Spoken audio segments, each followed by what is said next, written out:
जय हिंद दोस्तों। आज आप सभी के लिए पहले मैं आप सभी को महात्मा गांधी और हमारे देश के लाल बहादुर शास्त्री वे सब के जन्मदिन दिवस पर आप सभी को बहुत-बहुत शुभकामनाएं देते हैं। साथ में आप सभी को दुर्गा पूजा की भी बहुत-बहुत शुभकामनाएं देते हैं। आज हम पॉलिटी की नई क्लास स्टार्ट करने जा रहा हूँ, जिसमें से आप सभी को शेड्यूल पढ़ा दिए थे। 1 से लेकर टोटल 12 शेड्यूल पढ़ा दिए हैं। फिर आर्टिकल जो शुरू किए थे 1 से लेकर 2 तक पढ़ा दिए थे। अब हम लोग आर्टिकल 3 से देखेंगे। हम लोग अभी पहला चैप्टर में चल रहे हैं, जिसमें से बताए थे टोटल 22 चैप्टर है, जिसमें से आप सभी को पहला चैप्टर पढ़ा रहे हैं। जिसमें से आप सभी को पहला चैप्टर में 2 आर्टिकल पढ़ा दिए हैं।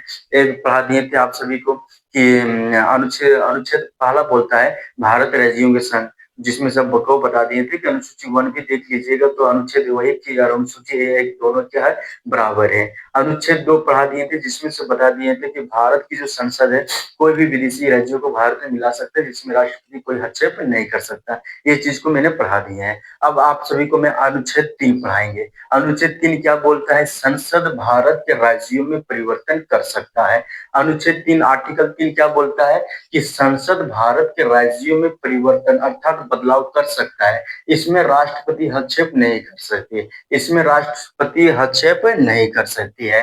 तो अनुच्छेद 3 समझ आ गया आप लोगों को? संसद भारत के राज्यों में बदलाव ला सकता है, लेकिन इसमें राष्ट्रपति भी हस्तक्षेप नहीं कर सकते हैं। जैसे में हमारे देश में झारखंड और बिहार को क्या किया गया? अलग कर दिया गया। परिवर्तन कर सकता है, अलग कर सकता है। यूपी उत्तराखंड को क्या किया गया? अलग कर दिया गया था। एमपी छत्तीसगढ़ को इसको भी अलग कर दिया गया। तो बहुत सारे राज्यों को भारत में क्या किया गया? एक दूसरे से अलग कर दिया गया। तो इसमें संसद ये सब काम कर सकती है, लेकिन इसमें राष्ट्रपति हस्तक्षेप नहीं करेगी। अगर राष्ट्रपति हस्तक्षेप करेगी तो संसद ही उसी पर क्या लगा देगा? महाभियोग लगा देगा, है नहीं? इसलिए राष्ट्रपति इस सब पर हस्तक्षेप नहीं करती है।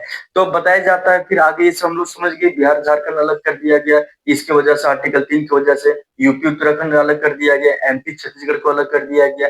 अब आगे बताएं आप लोगों को अलग पॉइंट। 1966 में शाह आयोग कमेटी जब गठन किया गया था, तो शाह आयोग ने पेप्सू राज्यों को तोड़कर, पेप्सू को बहुत बड़ा राज्य था, पेप्सू अकेला एक राज्य था, बहुत बड़ा था। तो पेप्सू राज्यों को 1966 में तोड़कर शाह आयोग कमेटी के तहत है ना, पेप्सू को 4 राज्यों में तोड़ा गया। पेप्सू अकेला था, लेकिन इसको तोड़कर कितने राज्यों को बनाया गया? 4 राज्यों को बनाया गया। कब बनाया गया? तो 1966। किसके सिफारिश पर? शाह आयोग के सिफारिश पर बनाया गया था। कैसे कैसे बनाया गया? पंजाब बनाया गया था, हिमाचल प्रदेश बनाया, हरियाणा बनाया गया और आपका चंडीगढ़ बनाया गया था।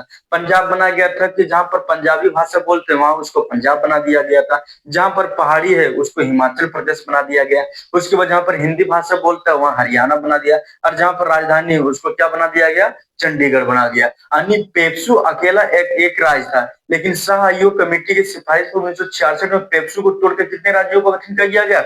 4 राज्यों को गठित किया गया। कोई दिक्कत नहीं है। तो अनुच्छेद 3 क्या बोलता है कि संसद भारत के राज्यों में अलग कर सकता, परिवर्तन कर सकता है। इसमें भी राष्ट्रपति हस्तक्षेप नहीं करेगी। अगर राष्ट्रपति इसमें हस्तक्षेप करती है तो राष्ट्रपति पर क्या लग जाएगा?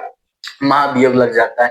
कोई दिक्कत नहीं है। हम लोग आर्टिकल 3 पूरी अच्छा तरह से समझ लिए। अब आप लोगों को हम बताएंगे आर्टिकल 4। आर्टिकल 4 क्या कहता है? आर्टिकल 4 कहता है कि अनुच्छेद 2 और अनुच्छेद 3, अनुच्छेद 2 अनुच्छेद 3, आर्टिकल और अनुच्छेद दोनों एक ही है, कोई चीज नहीं। ये इंग्लिश है, हिंदी है, ऐसा नहीं कि कुछ हम दूसरा चीज बोल रहे हैं।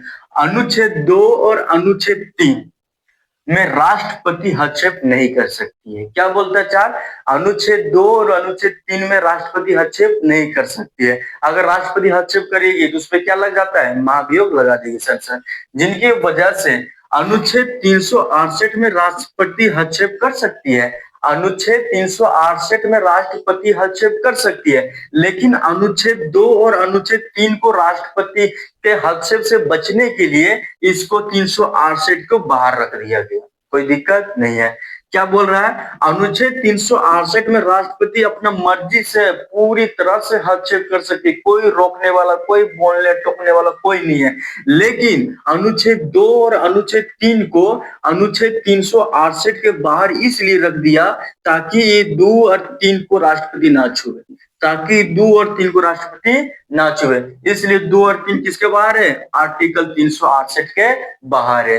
तो हम लोगों ने आज पूरी तरह से भाग 1 समझ लिए, 1, 2, 3, 4 चारों आर्टिकल को समझ लिए थे। आर्टिकल 1 क्या कहता है? ध्यान दो, आर्टिकल 1 क्या कहता है? आर्टिकल 1 कहता है कि भारत के जो राज्य है ना, भारत राज्यों का संघ है। भारत राज्यों का संघ, ये तो बता दिए आप लोगों को, यूनियन है। 2 भी क्या बता दिए थे? 2 बता दिए थे कि संसद विदेशी राज्यों को मिला सकता है। संसद विदेशी राज्यों को भारत में किसको मिलाया था? सिक्किम को 16 मई 1975 भारत में मिला सकता है। इसमें भी राष्ट्रपति हस्तक्षेप नहीं करेंगे। 3 तो यह लिख दिए और 4 तो यहाँ लिख दिए। मतलब हम लोगों ने आज भाग 1 को पूर्ण रूप से कंप्लीट कर दिए।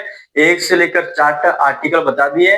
आप सभी को कल पढ़ाएंगे भाग 2, जिसमें आप लोगों को पढ़ाएंगे सिटीजनशिप अर्थात नागरिकता पढ़ाएंगे, जो आर्टिकल 5 से शुरू होगा और आर्टिकल 11 तक जाएगा। उसके फिर मौलिक अधिकार, फिर राज्य के नीति निर्देशक सब पढ़ाएंगे। आप लोगों को कोई दिक्कत नहीं है। तो हम लोगों ने आज क्या किया? भाग 1 को खत्म कर दिए, 1 से 4 तक अनुच्छेद खत्म कर दिए। इसमें अगर किसी को दिक्कत होगा तो कमेंट करके हमें जरूर बताएगा। आज की क्लास हम यहीं तक देखते हैं। जय हिंद।